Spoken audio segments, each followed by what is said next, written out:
What's up, guys? What's up, fellow traders? This is the beginning of my series on how I became profitable. This is the first video in the series. We're just going to make this a short, sweet introduction to let y'all know what I'm doing, what I'm planning to do, and how I'm going to do it. So let's begin. Let's hop straight into things. I just got a brand new $50,000 evaluation account through Top Step, and I'm going to be attempting to pass it and video the entire thing, record it all, and show my pre-market process, my post review, all the good stuff. I mean, pretty much everything. But I'm gonna try to maybe edit it down. I'm new to the whole recording thing, but as we go, we're gonna get better and better, just like everything we do in life. So go ahead and begin. To begin, on the Top Step account this time around, I'm gonna have this profit risk bracket set up to where every time I enter a trade, it's going to immediately have the $150 stop loss set and my $500 profit set, which is in general what I'm going to be risking and going for on every trade. But if I would like to adjust it, I can just adjust it after. So what that's going to look like is this, pretty much, to where the 150 will be right here and the profit will be right there. And let's say in the actual trade after I enter, I decide that I would like to, like the 150 is way higher than I actually need it to be. And I could, like, let's say my entry wanted to be down here, right? So if I have enough room to add another position, then I will add another position, right? And then that would keep my risk at 150 and actually have my risk where I would like it to be. And then that would also in tune make my profit go longer, so then I can drag that. I can adjust basically how I want after I enter, but sometimes when the trade is happening, you don't have time to calculate all this. And if you pre-calculate it, great, but sometimes in the moment you just have your setup and it comes and you need to enter. So that is just my plan. I'll be immediately entering with like the minimal contracts, and we'll adjust it to fill the risk based off of that. So yeah, that's that. Next, we have our personal daily loss limit, which is going to be set at $500. If you've traded on Top Step before, any of these evaluation accounts, they have a max loss limit, right? $2,000. So in the past, and I do know how to trade, but in the past, I just seem to forget how to keep control of my emotions and myself. And I like to just throw accounts in the trash can. So this time around, we're going to try to set this up to where we can't do that to ourselves. So with the $500 daily loss limit, if it reaches net negative $500, it will, check this out, liquidate my position immediately and block me out of my account. That tells me, even if I'm losing myself in the moment, hey man, you're going a little overboard, why don't you take a chill pill, take the rest of the day off, try again tomorrow. So for me to lose my account in the worst case scenario, I would have to have 4 days of just utterly crashing out and just pure degeneration. Degeneration, I don't know, what's the word? You know what I mean? Just being a degenerate. So we're gonna try to set this up to where that doesn't happen. Then we have our personal daily profit target of $1,550. This is best case scenario because obviously to pass, you can pass in 2 days. You need 1,500 twice. You can't break 50%. So actually to pass in 2 days, unless you're scalping at 1,500 on the dot, you want to have to make a little bit more. So that's why that's that set to that. But we're not honestly going to try to pass in 2 days unless we get a prime set up and we just trail, and it just keeps going all the way. And then that will also liquidate us, close our position immediately, and block us out of our account. We're going to start, and this is where I am really starting to try to track myself and prevent failure, but also at the same time, it might take some adjusting later on. We'll see. Maximum trades per day is going to be set at 5. So let's say I enter a position, it starts going, loss. Well, that's 1.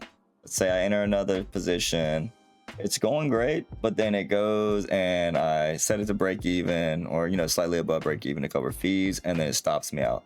Well, that's 2.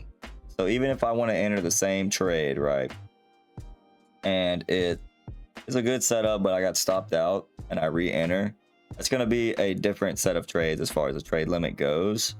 So that's why I might adjust this in the future. Let's say I'm having a good position, I'm securing break even as fast as possible, as soon as possible, but I'm getting stopped out.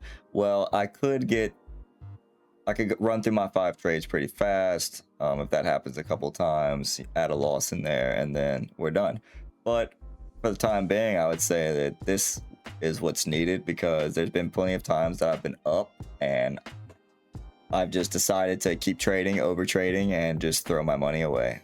And you combine that with just completely throwing the entire account away, it's just a terrible, terrible way to lose an account. So with these two powerful things set up and the profit risk bracket, I think that I'm going to have a lot higher chances of succeeding and catching myself in the moment. And if I fail to catch myself, well, my rules and regulations that I've set up will handle that for me as well. So I'm going to start with 5.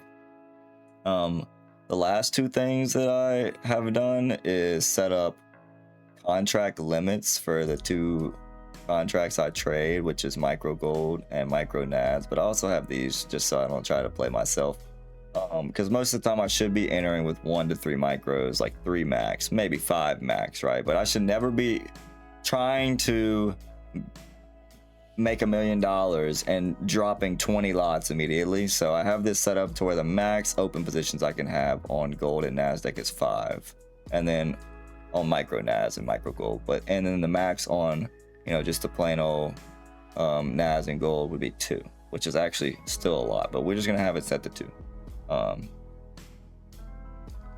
Regardless of the contract size though, we still have 500, but this is just me training my brain that I can make money off of smaller contract sizes. I don't have to buy 50 contracts to make $1,000 in a day. So this is all my rules. And now we're going to go into my actual game plan here. So we're going to just take a quick review over this. Here we go. Beautiful. Look at that beautiful trade back in the day. Psych, it was literally 10 days ago. And then I lost my account, sadly. Here we go. The objective is not to be right all the time. The objective is to survive long enough for your edge to play out while never violating the rules. And this was me. I've been working with ChatGPT for a while, trying to refine my strategy and get some tips and advice. But this time around, I set it up specifically to fit into Top Step's $50,000 combines parameters. So I think this is some serious sauce. So we're just going to skim over this. And it's saying, obviously, the biggest account killers is oversized positions. We've checked that. Revenge trading, we've checked that. Enforcing trades, well, obviously we can't necessarily check that, but I think that having a set amount of trades per day will help me to not want to take bad setups. And we're going to be trying to use Fibonacci with momentum, and trying to scale into moves that are obviously going a direction that we see it continuing going. I like trading with the trend. Sometimes obviously you can see a trend flip, but for this specific strategy, we're not going to be trying to predict flip-flops. And if we do, we're going to have it set up in our parameters, or we just hopefully won't be taking the trade. So we have it set. We're going to stop trading at 500, no exceptions. And we're going to try to stay in the game. For example, on a long, we're going to be looking for the daily trend to be bullish, the 1 hour trend to be bullish, pull back into one of our fib levels, tap a key support, and then have momentum at that level, like a reaction, right? And then enter on the close of the reaction. And then the short would be the opposites. If we don't have a trend, you know, we're not going to trade. No momentum, we're not going to trade. No pullback, we're not trading. Sometimes it'll run away. Sometimes it's just chopping. And sometimes it hits the level and then it kind of dances there, but it doesn't really look like it's pushing, but people will still enter trades. I'm a victim of that as well. I'm guilty. So we're going to look for a clear indication that it actually is going to react to that level and go the way that we would like it to go. Big rule number 3, only going to be trading during prime hours. So we're going to be trying to trade the New York session, maybe even a little bit of Asian session, but mainly New York in the mornings. We're going to avoid, you know, try to get out before lunch when the market starts to slow down, the afternoon chop before market close. And London sessions can get a little crazy. And also with my job nowadays, I probably shouldn't be up at 2 a.m. And also the way, you know, we wake up in the morning, you might be tired around London session. Not everybody's a robot, so might make worse decisions if I'm trading overnight. So this is huge. Dead markets, trying to find something and nothing, you know what I mean? maximum trades per day. This is set at 2. 1 win, stop trading. 1 loss, stop trading. Now that's kind of what we want. 1 good win, we will be done for the day. 1 loss, take another trade. But the reason I have 5 set in my parameters is because obviously in the same setup, I might get stopped out and be able to re-enter. So risk model, we're going to try to use the 1 micros, and we're going to risk around 150 to 200 a trade. We're targeting our 2R, maybe even 3R for the 500s. And then yes, this is our checklist. So we're going to check for all this. Right. No, 1 box unchecked, not trading. And we're going to instantly, hopefully, stop trading. If we take 2 losses, we get emotional revenge thoughts. We start moving our stops all over the place. We're averaging down and losing positions, or we're settling for mediocrity, right? So, and then after, this is where it starts to get good, because I haven't been doing this in the past. Even, I mean, I have my times, but like, really hard to get data if you don't collect it, right? So we have all of our journal things: screenshot before, simple, screenshot after, why'd I enter, my risk, my result, did it meet the checklist? And after 20 trades, I will get something amazing: a win rate, average winner, average loser expectancy. And with those measurements, I'll be able to really track myself and adjust my strategy even more from there. And then on the weekend, we'll be able to review all of this.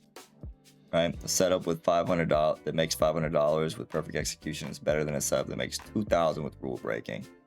And this is obviously what he would do. And AI is pretty smart, so obviously this could work, right? Look for the trend, look for the 1 hour trend, enter on the 5 minute stuff we kind of already do. Wait for the trend to pull back, enter on the 50 or the 61.8, the golden zone, momentum candle for confirmation. Risk 150, target 300 to 450, 1 to 2, 1 to 3. 2 trades, stop after plus, stop after minus. Consistency, not home runs.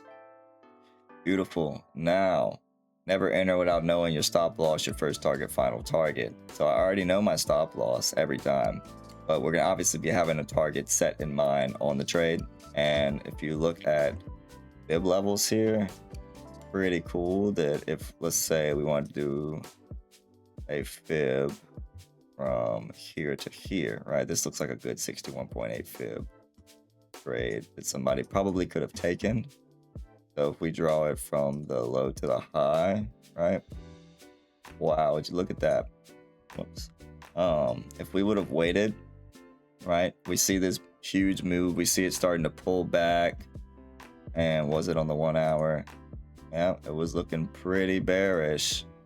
Pretty bearish on the 1 hour, right? So, and this is just proof in the moment. I didn't pre-pick this trade. I just saw something that looked around the 61.8. That's the eyes I have after being in the game for 5 years.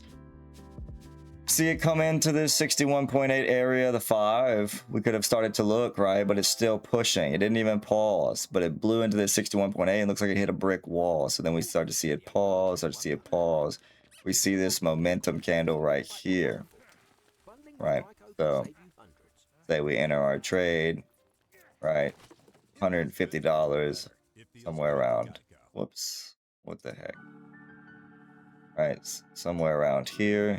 And then targeting our 1 to 3 would be right about the bottom of the fib. If you put your stop loss at the 78.6 on a fib and then you target the bottom of the move, it's always around a 3, 3.5, which lines up perfectly for our strategy. Even coming down here to a 1 to 2, it could get caught in the chop. It could come back down here and be a fake out, you know what I mean, and start buying. But we could have caught our 1 to 2 on the move down, and it would have swiftly moved down to this. Would have had a little chop there at the end, but to catch our 1 to 3, we just hold a little bit longer through this chop, and it breaks through, and it actually would have went all the way down to the fib. And you could trail this, right, all the way down to the 61.8 to catch your 1 to 7s, right? And it would have actually, right before the week ended, came all the way down there. So amazing sauce. But mainly what we're going to be looking for on these entries, because the fibs happen all the time, is that we see something like this. It broke these lows. We see our momentum selling down. Hopefully because of our strat, we're not too scared about this. It wouldn't have even broke the high. And then this is the true confirmation on these 3 huge candles down. Would have been safe to enter, and then obviously would have had a beautiful sell-off to the downside. So that was set up, and then we have an example of targets, right? Shorts, longs, and here is some good stuff. Never move a stop further away and save many combines. It's probably just a pullback. Then, oh, give it more room. We've all done this. Surely it'll bounce now, and that's how your $150 loss turns to 700, because you can't just stomach the $150 loss. You want to be right so bad that you just keep dragging your stop, and then you took 3-4 trades worth on that same trade and lost $700, and your mental is wrecked. Accept your losses and that the trade I did was wrong, and don't move to break even too early, right? So we're going to be looking for a 1-to-1 roughly before we move it to break even, and then we're going to hope that it keeps running, right? Because we hate when you set your stop early, right? Like, let's say on that trade there, right here, we enter and then we see this, right? And then we set it to break even. Boom, we would have got wicked out. We re-enter, set it to break even, boom, wicked out. And then the move happens. That would have been terrible. Would have sucked so bad. And you would have felt terrible. You would have FOMO. You would have been pissed. And if you didn't stop trading, you might have entered down here somewhere, right? Thinking it's just gonna keep going, wicked, and it gets ugly fast, So beautiful. Have our time stops. If we enter a trade and it's not doing anything, get out. Like if we entered down here and it was just chopping around, we should probably just get out. Even if it would have did this afterward. This, not fun to be in. We've all been there. Why do I keep clicking on this? Beautiful. So we're going to look for all of these signs. Immediate rejection, strong momentum, volume increasing. Bad signs is if it keeps closing through our level, right? We're getting a weak reaction or no reaction, choppy candles. Reduce expectations, scratch the trade. So this is what we should be planning for if we get a strong winner, up $1,000. Don't immediately think we got the nuts and we can just start making millions of dollars. No, reduce risk slightly. Protect our progress. We're all a third of the way to passing, right? Don't force trades. It doesn't matter if it happens in 3 days or 13 days. Just follow our rules. So here's our trade idea. Risk 150, take 50% off at a 1R, move to break even and trail that position. Pray that it keeps going. Maximum 2 trades a day. Beautiful. Now, this is my mentality checklist. This will be my mantra. Protect my capital, follow my rules, execute my edge. My job is not to make money, right? Profits are the result of a good execution. Pre-market, I'm gonna rate my sleep, energy, focus, and stress. And if any of these are below a 5, we will reduce our position size by 50%. And we're gonna identify the daily chart. We're gonna look for, is it bullish, is it bearish, is it ranging? Try to be honest with ourselves. Look for the previous day high, previous day low, weekly high, weekly low, 1 hour chart swing, highs, lows, which actually with this I have right here, it actually does mark up a lot of this for me too. It'll mark up liquidity, Let's cover you know, one of our pretty 10 nice. pro tips for working with cursor Highs, gauges. lows, it's pretty nice. And we can go to the The 1 very major hour pro tip and is you to see start that it new changes all conversations the time. frequently. And So, then if in it's this past missing one that we conversation think is around the relevant, artist's right, we can just photos, add it in there. I But this used does about help. 12% of the context window. A lot. Now, Personally, I've been maybe you using wanted this to use more indicator spin for a long because you time. wanted Lux more Algo is the GOAT. going We've from also having a got the featured fair output value feature gap in the view indicator, indicator which to the marks former up fair value notifying gap. Lux So when you it's can deleted tie from the those in context with your window. fib And the strategy, quality of the model will with any of your range over strategies, time as you really. So we add had a more fair stuff value gap into here the on the context. So downswing. I It generally came try to back, tapped into recommend that fair starting new value gap, sold conversations off. for So new features multiple and ways to look at the reminders to market. do Command N Um, keyboard shortcut and to we go start the determine if we check. can't figure out the trend, no trade at the moment. Maybe it develops a trend later. We will watch. If not, don't trade. Keep your account alive. And this is our journal, trade, date, time, direction, long, short, our setup, influence. Did it happen? Yes, no. How much did we enter for? All that good stuff. Execution grade. I think this is going to be really good if I can give myself honest grades on this, on how many times did I enter for perfect setups, what it looked like, how did I feel, B, C, D, right? Screenshots, our reviews, um, realizing my mistakes, and then lastly, always be remembering that if Top Step reviewed my trade and my account depended on it, would I be proud of this execution? Right? So if I follow this playbook with discipline, I have a much higher chance of passing than a trader with a better strategy who can't control his risk, which I would say that there's probably traders out there. My strategy might be a little more refined than them, but they control their risk and, they find a way to make money. So that is all, folks. I hope y'all enjoyed this video. Please stay tuned. I will be recording all of the processes and we're gonna do this damn thing the right way this time. Thank y'all for watching. Goodbye.